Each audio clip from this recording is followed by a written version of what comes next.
Et beaucoup d'enfants de Dieu, nous faisons une chose, nous rejetons l'œuvre de la croix. Nous fuyons la croix. Bien-aimés, comment est-ce que nous fuyons la croix? Celui qui fuit la croix, fuit les exigences de la vie chrétienne. Suis-moi bien.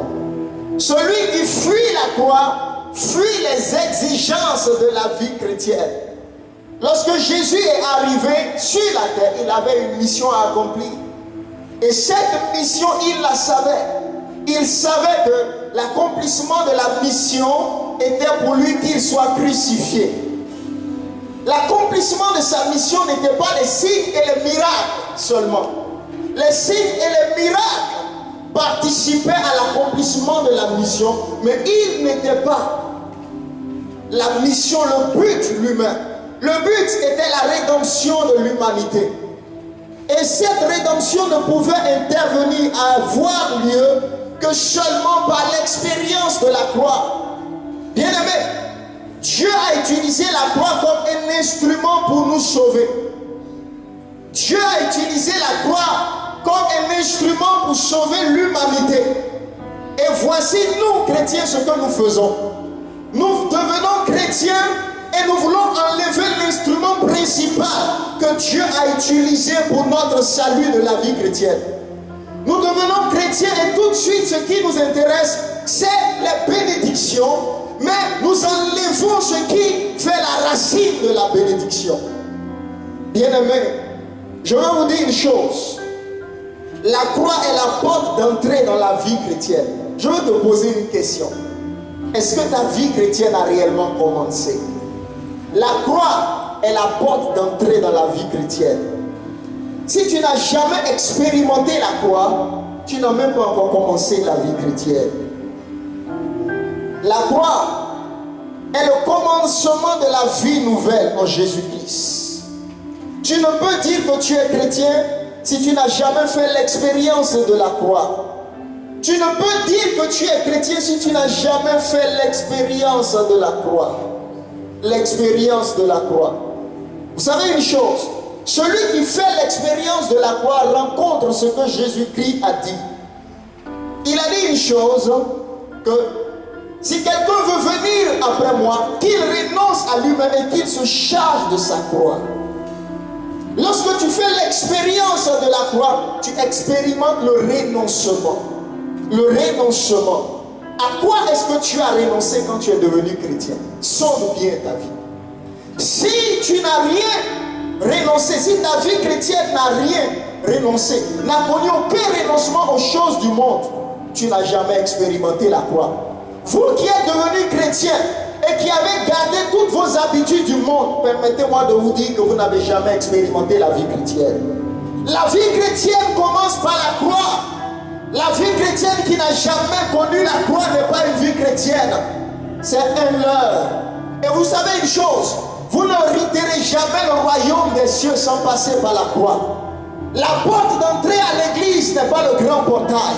La porte d'entrée à l'église est la croix, et la croix, et la croix. Oh bien-aimé, vous savez, la crucifixion est douloureuse. Et Jésus a connu cette douleur. La crucifixion est douloureuse. Et Jésus a connu cette douleur-là. Et vous savez ce qu'il a dit en Matthieu chapitre 26, verset 38. Vous pourrez le lire. Il dit, mon Père, s'il est possible que cette coupe s'éloigne de moi, mais non pas ma volonté, mais que ta volonté soit faite. C'est cela. Est-ce que vous comprenez ici? Il dit, mon Père, s'il est possible que cette souffrance s'éloigne de moi, mais il continue pour dire, non pas ma volonté, comme pour dire une chose. Si cette souffrance s'éloigne de moi, ma mission ne sera pas accomplie. C'est vrai, dans ma chair, je crains quelque part, mais je préfère la douleur de la chair afin que le but de Dieu soit accompli. C'est un peu cela. Regarde une chose. À quoi est-ce que tu as renoncé qui t'a fait pleurer? Et tu as dit, Seigneur, peu importe ce que cela va me coûter, mais j'accepte le prix de la vie chrétienne. Accepter le prix de la vie chrétienne, c'est accepter le prix du renoncement. Vous savez, notre vie chrétienne aujourd'hui est devenue improductive parce que nous n'avons pas connu l'expérience de la croix. L'expérience de la croix est comme l'expérience de la graine. Lorsque la graine descend en terre, elle doit mourir, elle doit pourrir, et alors la vie commence. C'est de cette même manière, tous les chrétiens qui rentrent à l'église et qui refusent l'œuvre de la croix ne grandissent jamais. Ils restent les mêmes. Tu es rentré à l'église alcoolique et tu as refusé d'abandonner l'alcool, tu ne grandiras pas. Tu es rentré à l'église avec l'impudicité et tu refuses toute ta vie chrétienne d'abandonner l'impudicité. Ta vie chrétienne ne fleurira pas. Tu es rentré à l'église avec l'orgueil et toute ta vie chrétienne tu as gardé le même orgueil même au milieu de tes frères. Laisse-moi te dire que ta vie chrétienne ne connaîtra pas la productivité, le fleurissement. Il y a un parfum de la vie chrétienne que Dieu a réservé seulement pour ceux qui ont accepté la croix. Dis-moi, quelle est la dimension de la croix dans ta vie? Quelle est la dimension de la croix dans ta vie? Oh bien-aimé. Parfois tu peux me dire une chose. Moi j'ai déjà accepté Jésus, j'ai déjà accepté la croix. Mais je vais te dire une chose. Je vais te donner des éléments qui prouvent que la croix n'a pas encore fait son œuvre dans ta vie. Quand la croix n'a pas encore fait son œuvre dans ta vie, le monde est encore présent dans ta vie. Venir à l'église ne signifie pas que vous êtes devenu chrétien ou citoyen du royaume des cieux. Les citoyens du royaume des cieux sont ceux en qui la croix de Jésus a fait le travail. Regardez bien une chose. Oh Seigneur. Il dit quoi? En Matthieu 10, verset 38. Il dit, celui qui ne prend pas sa croix et ne me suit pas n'est pas digne de moi. Bien aimé, vous comprenez ce que cela signifie? Celui qui n'a jamais pris sa croix n'a jamais connu la vie de Christ. Celui qui n'a jamais connu la croix, il n'a jamais connu le commencement de l'œuvre de Dieu. Oh bien-aimé, la manifestation des vertus et des charismes chrétiens ne sont pas le signe que Dieu vous approuve, mais la manifestation de la nature de Jésus-Christ de Nazareth. Regardez, la croix est le lieu de la transformation. La croix. La croix est le lieu où Dieu rencontre votre moi. La croix est le lieu où Dieu rencontre le caractère sale de votre vie. Dans le monde, on disait que tu parlais mal. Mais quand tu es devenu chrétien et que tu as eu l'expérience de la croix, Dieu t'a brisé. Oui, la croix est le lieu du brisement. Dieu brise ton caractère. Il enlève le caractère sale et mondain qui est en toi. Mais aujourd'hui, c'est triste. Même sur les réseaux sociaux, quand vous écoutez les chrétiens parler, oh, cela fait pitié. Quand vous écoutez les chrétiens parler, tu te poses la question, est-ce que c'est un chrétien qui parle? Mes amis, il n'y a pas deux vies chrétiennes. Il n'y a pas de chrétiens qui peuvent se permettre d'insulter et d'autres chrétiens qui ne peuvent pas. Les chrétiens qui insultent ne sont pas des chrétiens. Ils sont des intrus au milieu des chrétiens. Oui. Les chrétiens qui manifestent la mondanité. Il est étonnant, c'est les chrétiens même maintenant qui font les enseignements de la dépravation sexuelle sur les réseaux sociaux. Oh bien-aimé, vous combattez l'église, répentez-vous. La croix est le lieu du changement radical. La croix est le lieu de la destruction du vieil homme. Lorsque tu passes par la croix, la nature du monde avec laquelle tu es rentré à l'église est détruite. Lorsque tu passes par la croix, dans le monde peut-être tu étais coléreux, bagarreur. Quand tu passes par la croix, Dieu tue cette nature bagarre, pleine de violence et de bagarre dans ta vie.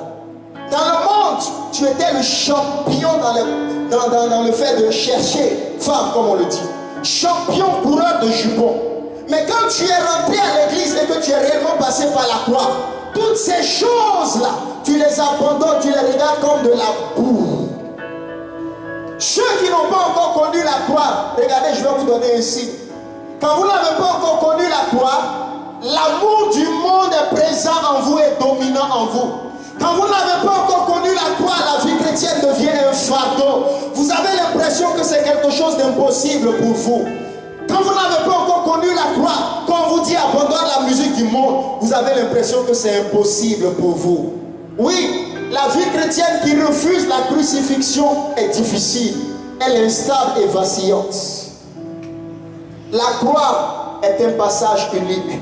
Bien aimé, il n'y a pas deux chemins pour entrer dans le royaume des cieux. Écoutez-moi bien. La croix est le seul chemin pour entrer dans le royaume des cieux. Je répète, il n'y a pas deux chemins pour entrer dans le royaume des cieux. Si tu n'as pas connu la croix, tu n'es pas en route pour le royaume des cieux. Tu as pris la mauvaise porte. Si tu es rentré à l'église seulement pour la bénédiction matérielle, tu as pris la mauvaise porte. Si tu es rentré à l'église seulement pour le mariage, tu as pris la mauvaise porte.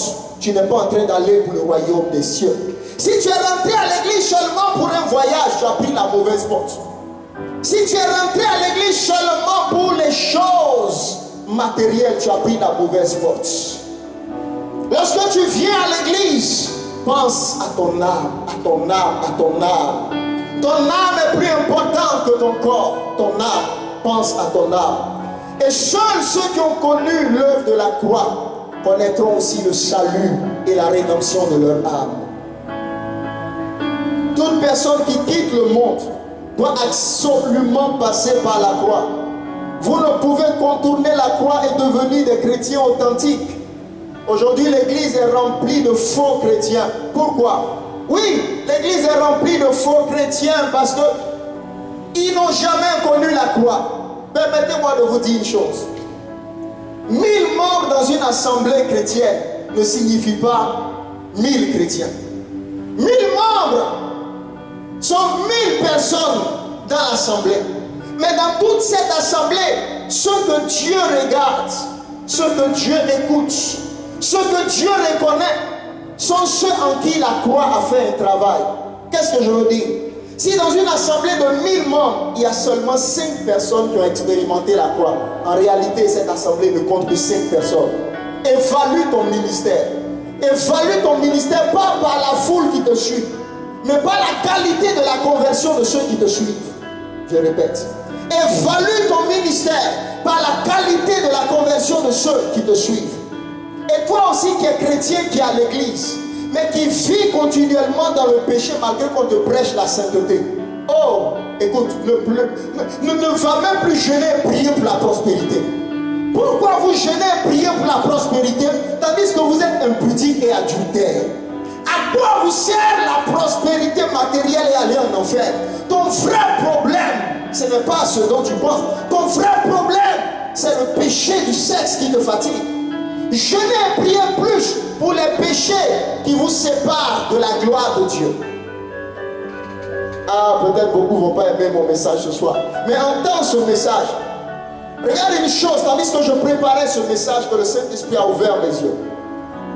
Il dit, regarde actuellement le monde entier, les gens crient, ils sont en train de prier. Mais il dit, est-ce que tu sais que je n'entends pas les voix qui montent? Les prières qui montent ne montent pas. Une assemblée de 10 000 personnes peuvent être en train de prier. Il dit, je n'entends que la voix des crucifiés. Parce que regarde ce que l'Esprit m'a dit. Il dit, tes mains ne peuvent soutenir un combat, une intercession mondiale, tandis que tu es vaincu encore dans l'impudicité. Ta voix ne peut pas porter pour un combat spirituel mondial, tandis que les démons de l'impureté maintiennent encore ta vie dans la bassesse et dans l'immoralité sexuelle. Et il m'a dit une chose. L'une des raisons de la faiblesse de mon église actuellement, c'est que l'église est remplie d'hommes charnels qui refusent la croix. Et il dit, ta vie de prière n'est pas puissante sans la croix. La croix est le lieu d'alliance. Les gens qui acceptent la croix, ils rentrent dans ce qui s'appelle la puissance spirituelle. Je répète. Ceux qui expérimentent la croix commencent à avoir une voix devant Dieu. Mais regarde bien une chose. Parce que tu n'as pas une voix devant Dieu, tu suis toute forme de prophétie sur les réseaux sociaux. Parce que tu n'as pas d'intimité avec Dieu, tu cherches qu'est-ce que Dieu est en train de dire par la bouche de tel prophète. Ne va pas chercher ce que Dieu est en train de dire par la bouche d'un prophète. Va dans la présence de Dieu. Dans le Nouveau Testament, nous sommes rentrés dans une alliance où nous sommes devenus fils et filles de Dieu. Et tout fils et fille de Dieu entend la voix de Dieu. Dieu doit te parler. Il y a des textes bibliques que Dieu va te donner. Ne te précipite pas pour courir. Pose-toi la question, est-ce que j'entends la voix de mon Père? Si tu n'entends pas la voix de ton Père, certainement tu n'as pas encore connu la croix. Vous savez, la voix de Dieu en vous est le fruit de la croix. Et plusieurs chrétiens, qu'est-ce qu'ils font? Beaucoup de chrétiens contournent la croix. C'est ce que tu fais. Lorsque tu es dans une assemblée où le prédicateur met l'accent sur le péché qui te concerne le plus, tu sors, tu fuis. Tu vas chercher le prophète qui va t'aider rapidement à entrer dans ta bénédiction. Mais celui qui te prêche la vérité, tu le fuis, tu le contournes. Qu'est-ce que tu fais? Tu contournes la croix. Et vous savez, les chrétiens qui contournent la croix, voici ce que le Seigneur m'a dit. Il dit, tous les chrétiens qui contournent la croix restent des bébés et des enfants spirituels.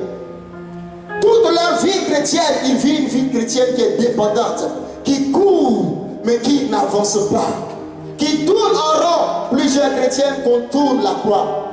Quels sont les chrétiens qui contournent la croix? C'est les chrétiens qui ont une double vie. Les chrétiens qui contournent la croix, c'est les chrétiens qui ont une vie de mondanité. Ils sont à l'église chrétienne et ils ont un copain dans le monde. Les chrétiens qui contournent la croix vivent dans l'immoralité, dans le péché. Qui sont les chrétiens qui contournent la croix? Les chrétiens qui contournent la croix vivent dans la fausseté. Les chrétiens qui contournent la croix vivent dans l'adultère.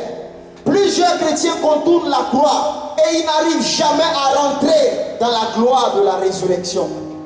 Aussi longtemps que tu vas contourner la croix, tu ne connaîtras jamais la gloire authentique de la résurrection. Le chrétien qui contourne la croix donne une mauvaise image des chrétiens dans le monde. La plupart des chrétiens qui contournent la croix sont les chrétiens dont la vie chrétienne est pleine de scandales. Est-ce que dans ton quartier, même dans le bâtiment où tu habites, est-ce qu'on peut témoigner pour dire ce jeune homme est un chrétien?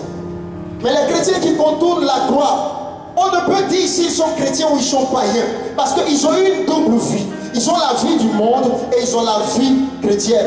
Et qu'est-ce qui se passe? Le résumé, c'est la confusion. C'est la confusion. Car ils se retrouvent toujours dans les plaisirs du monde au milieu des païens. Les chrétiens qui contournent la croix n'ont pas un bon témoignage. Les chrétiens qui contournent la croix salissent le nom du Seigneur. Écoutez-moi bien, vous pouvez servir Dieu à l'église. Mais si vous n'avez jamais connu la croix, vous serez le canal de plusieurs scandales dans l'église. Je répète. Ne vous précipitez pas d'avancer dans le ministère et dans le service. Mais arrêtez-vous et sondez votre vie pour voir les éléments de votre vie qui n'ont pas encore été crucifiés. Je répète cette phrase. Ne vous précipitez pas d'avancer dans le ministère. Mais arrêtez-vous et sondez les éléments et les aspects de votre vie qui n'ont pas été crucifiés. Lorsque l'Éternel a fini de crucifier un homme, lorsque la crucifixion est finie, écoute-moi, tu n'as pas besoin de demander la résurrection. Lorsque Dieu reconnaît la pâte qui est devenue sec, les autres choses sont des conséquences. Oh, je prie de tout mon cœur pour des chrétiens et des chrétiennes qui acceptent la croix. Même dans les foyers chrétiens, quelle est la raison des divorces? Le Seigneur m'a dit la raison des divorces, c'est la croix. Là où il n'y a pas la croix, il y aura le divorce. Parce que soit le mari est spirituel et la femme est charnelle. Parce que les hommes qui ont connu la croix sont caractérisés par une chose, la douceur, la patience. L'homme qui a connu la croix ne marche plus selon sa volonté. Il dit, Père, s'il était possible que cette coupe s'éloigne de moi, non pas ma volonté, mais que ta volonté soit faite. L'une des raisons pour lesquelles tu es chef de ta vie, la croix dans ta vie est superficielle. Et tant que l'œuvre de la croix dans ta vie est superficielle, ta vie chrétienne aussi sera improductive. Ou les fruits de ta vie chrétienne aussi seront toujours superficiels. Tu auras l'impression que tu n'avances pas, mais les années passent. Écoute-moi, Dieu est plus pressé que toi. Mais avec Dieu, on ne court pas. Avec Dieu, on s'enterre. Je répète. Avec Dieu, on ne court pas. Mais tu dois accepter d'enterrer les éléments qui veulent te tuer. La convoitise des yeux veut te tuer. La pornographie veut te tuer. Tu es chrétien, tu es à l'église. Avec combien de filles tu as couché dans le monde? Avec combien de jeunes filles? Notre monde aujourd'hui est souillé. Aujourd'hui, quand tu t'approches des jeunes, je me souviens, il n'y a pas longtemps, un groupe que je suis rentré sur WhatsApp, j'étais étonné. C'est-à-dire des jeunes de rien, des enfants qui distribuent la pornographie comme de l'amusement. Notre monde est souillé. Et nous nous posons la question, quel est l'avenir pour nos enfants dans ce monde où l'immoralité est devenue comme rien. Bien-aimés, nous sommes ceux qui allons marquer la différence. Oui, ceux qui acceptent l'œuvre de la croix vont marquer la différence. Écoute-moi bien, la bénédiction matérielle ne signifie pas que tu es approuvé, mais la qualité de la profondeur de la croix dans ta vie est le signe que Dieu t'approuve. Tu es béni, toi qui as connu la crucifixion. Femme, accepte la crucifixion. Ton mariage est à la croix. Les vraies bénédictions sont à la croix. L'élévation est à la croix. Regardez la vie même des chantres qui n'ont pas connu la croix. Ils montent et ils sont le sujet de scandale. Tu peux avoir une belle voix, c'est un talent. Mais ce qui va soutenir le talent, c'est ce que Dieu a fait en toi. Et ça, c'est l'œuvre de la croix. Les fondements qui soutiennent l'élévation sont les racines de la croix. Les scandales qui arrivent aujourd'hui dans la vie chrétienne, c'est quoi? C'est le manque de la croix. Bien-aimés, continuons un peu pour terminer. Continuons. Regardez une chose. Lorsque vous contournez la croix, qu'est-ce que vous faites? Vous êtes comme le peuple d'Israël qui quitte l'Égypte, mais l'Égypte ne les a pas quittés. Tu as quitté le monde, tu as annoncé partout, je suis devenu chrétien. Mais la musique mondaine est toujours dans ta bouche. C'est triste, hein, c'est triste. Tu as quitté le monde, mais les habits du monde sont restés sur ton corps. Tu es chrétien, mais quand tu t'habilles, on ne sait qui tu es. Attends, tu es sûr que tu peux rentrer dans le ciel avec cet habit-là? Amusez, continuez de jouer avec Dieu. Dieu n'est pas votre petit camarade un plaisantin. Tu es sûr que tu peux prendre cet habit-là et te présenter devant les portes du royaume des cieux pour dire, Éternel, reçois-moi, je suis ta fille. Vous n'avez jamais connu la croix. Quand vous prêchez l'évangile, vous dites, oh, vous voulez vous tuer les spirituels. Mais je te prêcherai la vérité.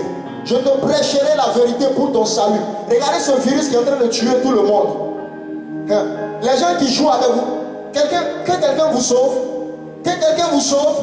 ne jouez pas avec Dieu. Quand Dieu est fâché qu'il doit frapper, vous ne pouvez rien. La seule chose qui épargne, c'est la repentance et l'humiliation. Dieu ne vous suit pas dans votre mensonge. Revenez à Dieu. L'église, l'Esprit m'a dit pendant que je préparais ce message, et je vous le dis, il dit, mon fils, l'une des raisons pour lesquelles l'église prie et il n'y a pas de réponse, c'est que l'église est remplie d'hommes charnels. Il dit, dans une communauté de milliers de membres, je n'entends pas les voix de tout le monde. J'entends seulement la voix de ceux qui ont accepté l'œuvre de la croix, la voix de ceux qui ont été crucifiés. Ta vie de prière devient puissante quand la croix a fait son œuvre dans ta vie. Lorsque la croix, je vais te donner quelques signes qui montrent que la croix a fait son œuvre dans ta vie. L'un des signes majeurs que la croix a fait son œuvre dans ta vie, c'est l'amour de la présence de Dieu. C'est l'amour de la présence de Dieu. Regardez ce que l'apôtre Paul dit. Il dit, pour ce qui me concerne, loin de moi la pensée de me glorifier d'autre chose que de la croix de notre Seigneur Jésus-Christ, par qui le monde est crucifié pour moi, comme je le suis pour le monde. C'est ça. Parce que cet homme a connu la croix, ce monde est crucifié à ses yeux. Autrement dit, ce n'est pas l'amour de ce monde encore qui l'intéresse, mais c'est l'amour de Dieu, l'amour du royaume des cieux. Lorsque tu as connu la croix, tu deviens un citoyen du ciel. Amen. Et qu'est-ce qui se passe? La parole de Colossiens prend effet dans ta vie. Qu'est-ce que cette parole a dit? Dans Colossiens 3, verset 2. Il dit, affectionnez-vous des choses d'en haut et non à celles qui sont sur la terre. Les chrétiens qui n'ont pas connu la croix sont des chrétiens remplis de murmures parce que leur cœur est affectionné des choses de la terre. Écoute-moi, quand tu as connu l'œuvre de la croix, ton cœur est rempli de l'affection des choses d'en haut. Bien-aimé, votre Dieu est puissant. Église de Jésus-Christ, ton Seigneur et ton Rédempteur est puissant.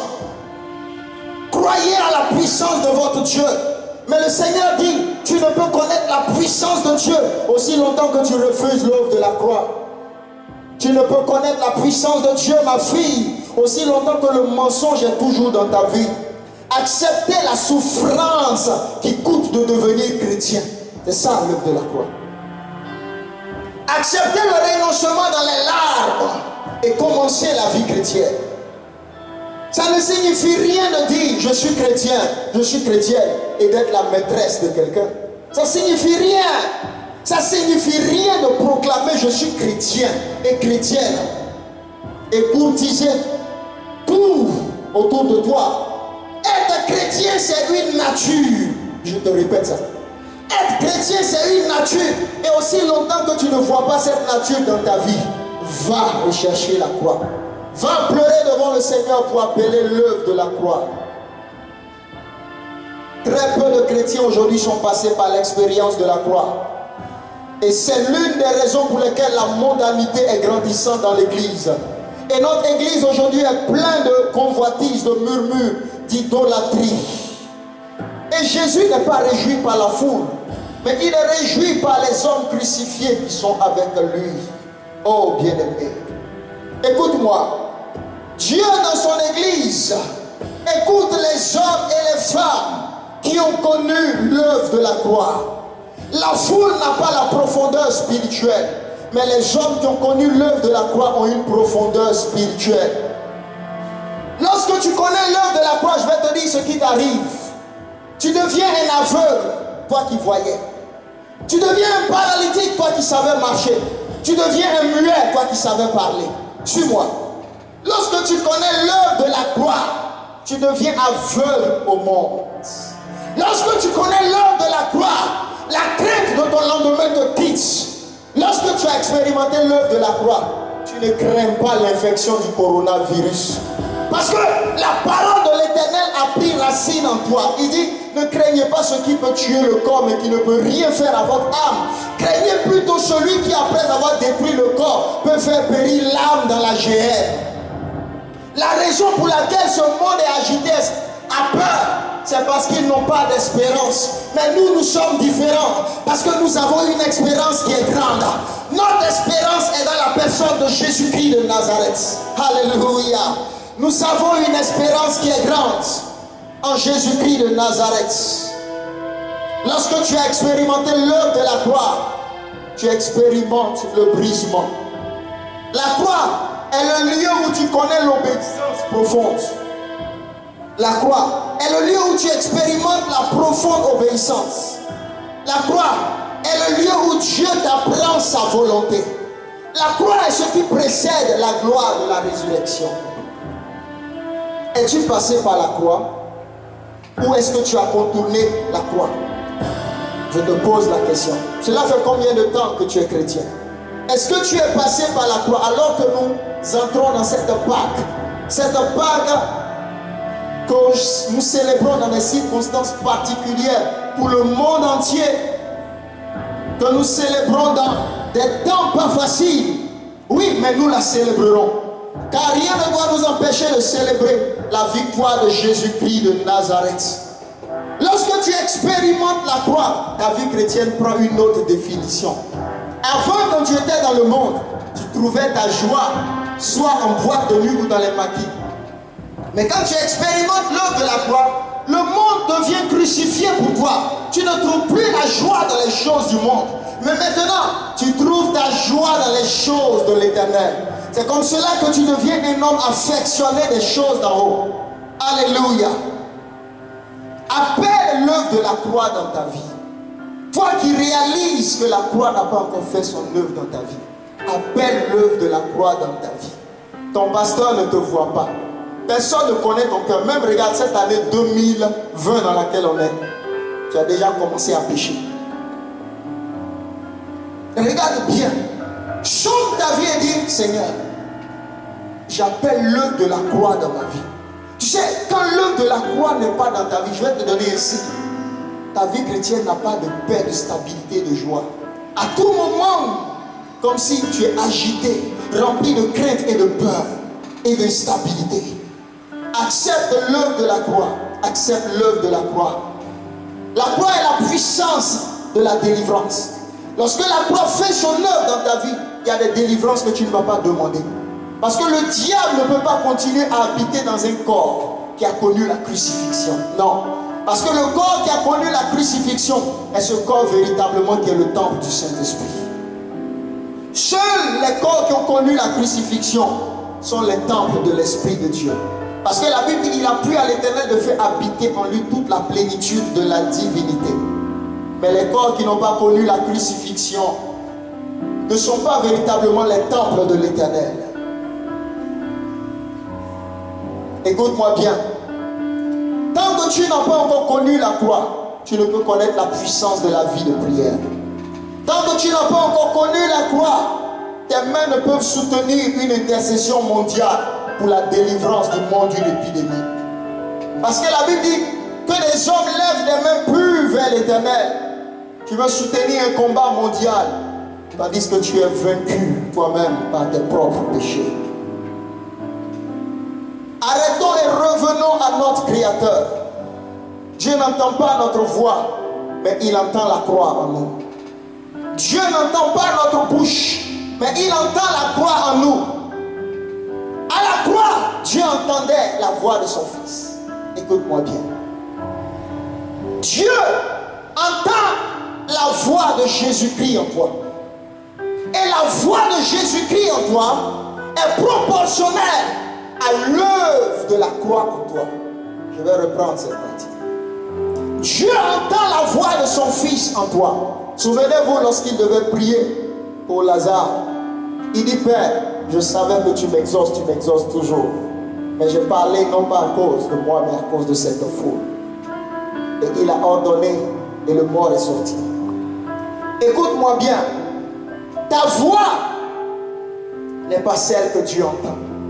Mais lorsque tu acceptes l'œuvre de la croix dans ta vie, ta voix ne sera plus ta voix. Ta voix sera la voix de Jésus de Nazareth.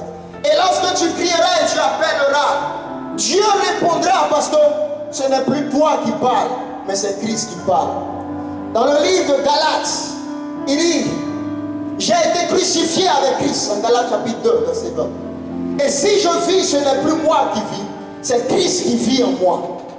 La dimension de la nature de Jésus dans ta vie dépend de la profondeur de l'œuvre de la croix dans ta vie. Bien-aimé, la vie chrétienne n'est pas une course de rallye ou de vitesse, que personne ne te trompe. La course même vers des choses, ce n'est pas cela. Mais l'enracinement au pied du Maître, afin que la nature de Dieu soit bâtie en toi. Voici la vie chrétienne.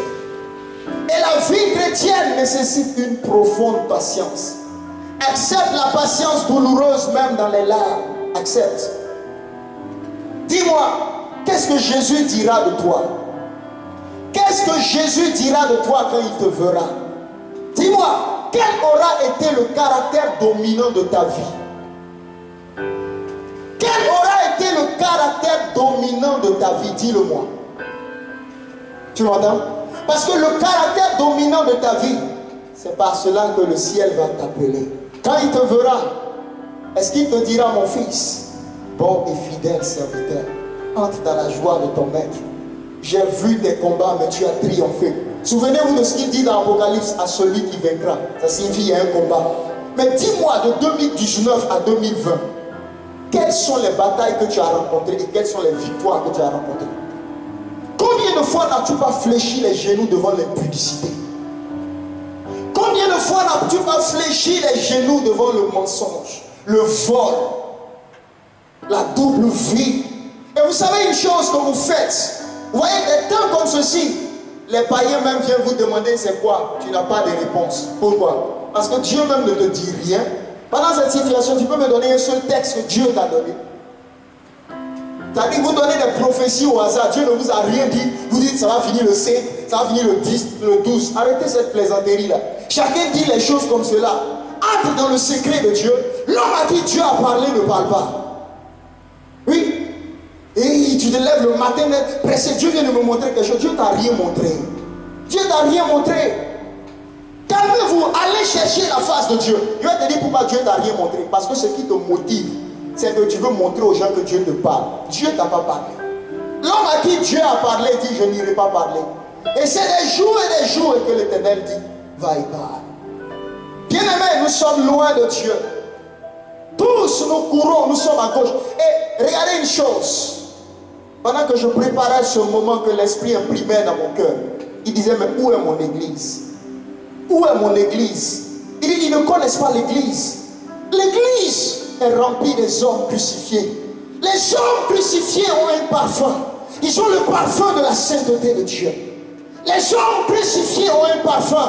Ils sont caractérisés par un amour et une compassion fraternelle extraordinaire, je dirais même mystérieuse. Où est l'église? Tandis que vous vous mariez la veille, un an après vous divorcez. Où est l'église? Et on te demande pourquoi tu divorces.